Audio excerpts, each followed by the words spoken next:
come here. Take a seat, take a seat, take a seat. What am I doing wrong? Take a seat. What statute am I violating? Take a seat. Call your sergeant, bro. I will. I want to talk to you. Name and badge number. I'm talking to you. Take a seat. I'm talking to you. You take a seat. No. I'm speaking with you. I'm making my sergeant here right now, bro. Thank you, ma'am. Who's your sergeant? Thank you. My sergeant, you're going to see him in a second. He's going to come here and talk to you. Where you going? No. I'm not going anywhere, man. You don't see I almost fell? Relax, bro. I'm not going anywhere. You ID? I don't have any ID for you. You have my name. You just told your boy my name. Oh, so you are Rafael Gomez? I am. You just told your perfect. name. I ain't giving you no ID. I haven't done anything wrong. This is constitutionally protected activity. I'm not doing anything illegal. I've done this shit all the time, bro. I know you do. So what's the problem? You know what it is. What's the problem? You know exactly what it is. There's no issue. I'm not doing nothing wrong. Am I detained? We'll talk in a second. Am I being detained, sir? Am I free to leave? No. Sometime between May 22nd and May 28th, 2020, First Amendment auditor Rafael Gomez began recording a traffic stop outside of a Publix grocery store in Miami, Florida. The stop was conducted by Officer Brandon Hu and Officer David Sanchez of the Miami-Dade County Police Department. In order for an officer to detain a citizen, they must have reasonable suspicion that a crime is, has, or was taking place. It is clear that nothing Mr. Gomez did would suggest that he has committed a crime, and there is no legal basis for his detainment. It should also be noted that the MDPD officers abandoned a traffic stop to initiate an encounter with Mr. Gomez without any evidence that he was involved in criminal activity. Hey, watch him real quick. Don't even go nowhere. I'm not going anywhere, man. You told me I'm not free to leave. I'm not going anywhere. You told me I'm not free to leave. What's your name and badge number, please? Don't put the camera in my face because I will take the camera with you. Name and badge number, bro? Stand right there. Name and badge number, please. Stand right there. And who's your sergeant? Stand right there. What statute have I violated? You can stand right there. You approached us. I don't know who I didn't approach you, bro. I didn't approach you. I came over here. Who you are. My man, I didn't approach you. He knows who I am. I don't know who you are. He knows who I dealt with you, right? Buddy, I haven't. I didn't approach you. I didn't approach you. I didn't approach you. I'm allowed to record. Buddy, I do this shit all the time. I record all the time. I record all the time. When you upload that, you're going to be sued civilly. Okay?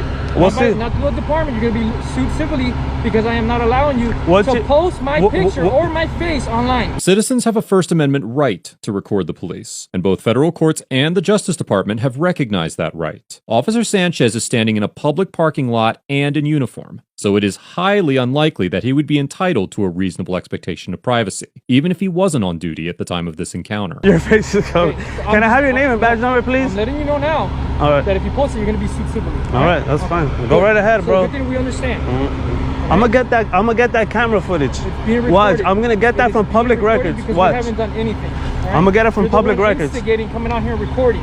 That's fine, bro. I'm gonna talk to PCB. It's not illegal to record. It's not illegal to record. I'm a journalist, bro. I'm allowed to record. I'm a journalist. I'm allowed to record. You're a professional journalist? I have a company. Yes, I'm allowed. I'm a journalist. I'm a member of the press. I'm a member of the media. I'm allowed to record.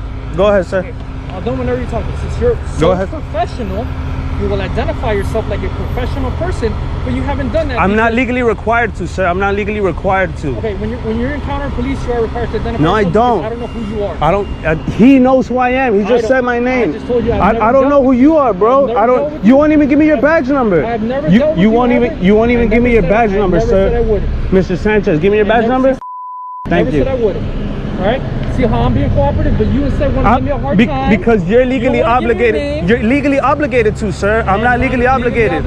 I'm not legally obligated to give you my name. I don't have to. I haven't committed. If you tell me what statute I violated, I will give you my name. I will give you my name and my date of birth. I am letting you know. But tell me what statute I violated. Identify yourself. That's not a statute in the state of Florida.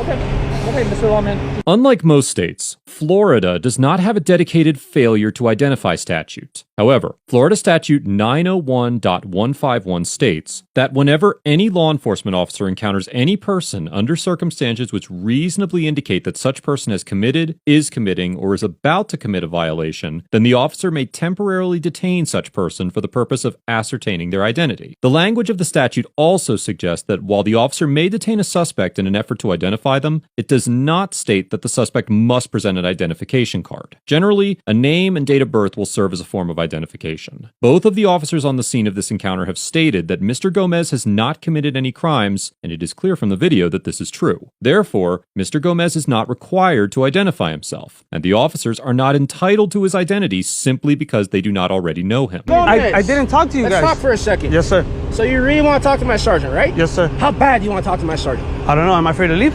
You're free to leave if you want to talk to my sergeant. I'm free to leave. No, if I want to talk to your sergeant? If you want to talk to him, it's going to be a wait.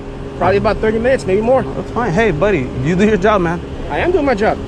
So I can't leave until I speak to your sergeant. It's your choice. If you want to stay and make a scene, if talk to my sergeant, if you say I'm free that's to cool. If you say I'm free to leave, about your bay and mind your business, you can do that too. So which one is your choice? Am I free to leave? Yes. Thank you, yes, guys. It's a free country, right? Thank you. God bless America. Have a wonderful day. Hey, thank you for your service. Start walking that way, please.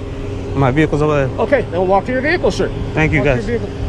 Shortly after returning to his vehicle and exiting the parking lot, the MDPD officers initiated a traffic stop on Mr. Gomez and detained him on the side of the roadway for nearly an hour before eventually releasing him without any charges or citations. The officers never informed Mr. Gomez of why they initiated the stop. Overall, Officer Hu and Officer Sanchez get an F for abandoning a traffic stop to instigate an encounter with Mr. Gomez, illegally detaining Mr. Gomez, and following and harassing Mr. Gomez after the interaction. Perhaps one of the most appalling aspects of this encounter was the amount of time and resources that the MDPD devoted to interacting with Mr. Gomez, only to allow him to go free in the end. The average annual cost of a police officer is just under $150,000, and the United States collectively spends approximately $100 billion per year on policing as a whole, which comes to a figure of approximately $1.1 million per hour. As a nation, we simply cannot afford to waste tax dollars on harassing citizens who have committed no crimes. Mr. Gomez gets a B+,